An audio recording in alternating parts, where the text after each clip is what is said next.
this is an exciting day because it's finally time to unbox the Fibonacci Fox. If you haven't seen my video sculpting it, check it out. I created this contemporary fox that while I was creating it, it just happened to follow this pattern, and I found out this was called the Fibonacci sequence. So yeah, if you haven't seen that, you can watch it, but today I'm going to unbox the Fox. And I had this thing cast through a friend I met on YouTube. Most of the time when I do metalwork, I do it through professional foundries, people that have been longtime family, friends, things like that.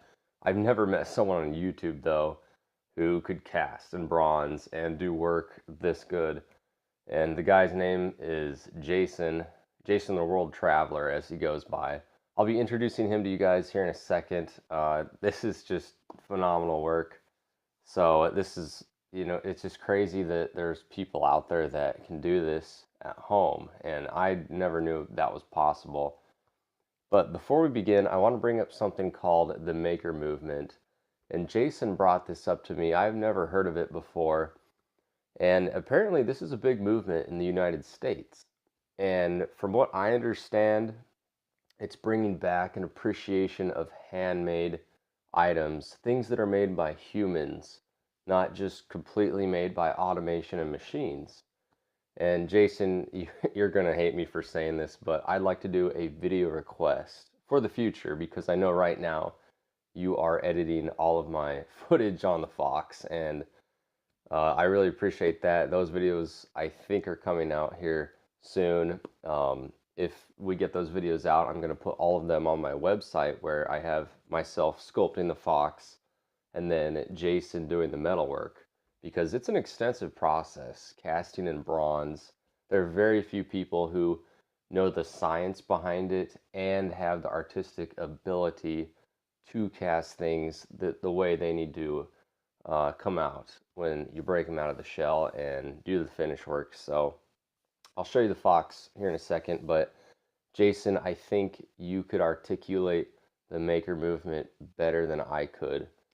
If you don't have time for that, that's all right, because I don't know what that all, I know there's like documentaries on it. I haven't taken the time to watch them yet, but hopefully you can explain that better to all of our viewers, because I think it's really important for people to appreciate things that are made by a person. They're not just completely made by automation. And you could be a computer programmer and you're still an artist in a way, but that's a person creating something. It's creativity and it's having that unique touch. But automation, that's not what automation is about. That doesn't make automation a bad thing, but people, the way I see it, have been losing appreciation for that. So we'll see where this maker movement takes the world. By the way, I want to thank everyone who watched the fawn video for taking the time to watch that. The full video is about 45 minutes long, so I know that's a long video, but I figured you guys would enjoy that. If you haven't seen it, check it out. I show you everything from creating the form and the concept to adding the clay and even doing the mold before I send it off for the metalwork to be finished. I already sold one of those fawns. Another is going on public display, so because I'm doing an edition of those. So I was really happy about that. Really appreciate everyone's support watching that video. So that being said, let's get started with this Fox unbox. So now it's time to unbox the Fibonacci Fox. And I don't want to lie to you guys, I did already open this box because Jason the Worldtraveler, there'll be a link down to his YouTube channel down below, he had also cast some horse reins for me. I needed to pull those out because I needed to put them on a piece that was already installed at one of my patrons' homes. So today, you get to see the Fibonacci Fox in bronze.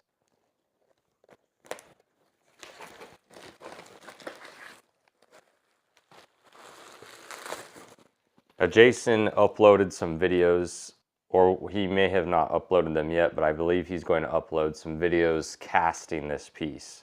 So I will put links to those too down below if you guys want to check it out.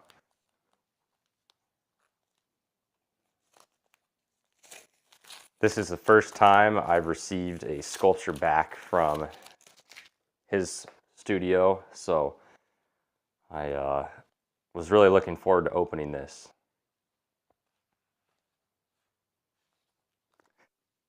This piece is absolutely stunning. This is amazing work. Nice job, Jason. This is awesome. This thing's very heavy too. It probably weighs about 10 pounds.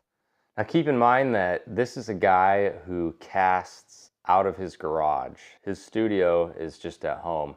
I don't know of anyone else in the world that can do work like this and cast pieces out of his home. The patina, the dark fading to light, the tips of the nose and ears. This is just great work. I am very impressed. And I understand now, with Jason's help, he's explained more of the process to me, casting and foundry work. He's even started his own website, thehomefoundry.org, and it's amazing what goes into this. You know, you have to be a great sculptor if you want to produce good work, but not only that, I have to make sure that my pieces get transferred to metal the correct way, and there's just so much involved, but this is amazing. This is a guy who does this at home. He's self-taught. That's just unheard of. I've never known anyone that is able to do this kind of work out of their home. This is just phenomenal. The process, if you've been watching enough, is very complicated. It's hard to explain the process to people because you not only have to sculpt a sculpture, but in order to get it into bronze metal, there's so many more steps involved. From molding to chasing the wax to creating a shell and pouring the metal in that shell. And then once that's all finished, this piece has to come out, and there's a lot of work involved that's cleanup. And then finally the patina, and the patina on this is absolutely beautiful. This is just a gorgeous piece. I was really nervous too getting this piece back because this was, I believe, Jason's first 3D piece that wasn't really a relief, or he had done a lot of frames and lanterns where he would take flat pieces and then he'd weld them together. And as you can see, you don't see any weld marks here. So as you can see, he did an excellent job of fastening the plate to the bottom and making this piece look very clean and well done. So nice work, Jason. This is amazing. My signature and everything is intact. It's really easy for a foundry to lose the signature if you're not careful, or if the foundry doesn't have the experience. But this is a very technical process. It's not for everyone, and it does take some serious skill and talent. And this is just amazing work. You can tell that there's a lot of effort and care that goes into this piece. You know, it's not just something that he threw the shell and whipped out in a day. This took hours and hours of work on his end to do, and it really paid off in the end. If you haven't seen my video on sculpting the fox, check that out too. Fibonacci fox. I'm really pleased with the way this turned out, and I'm really excited for what the future holds. And look forward to doing more work with you, Jason. This is just excellent. Thanks for watching today, guys. Don't forget to hit that subscribe button if you haven't. I will see you all next week.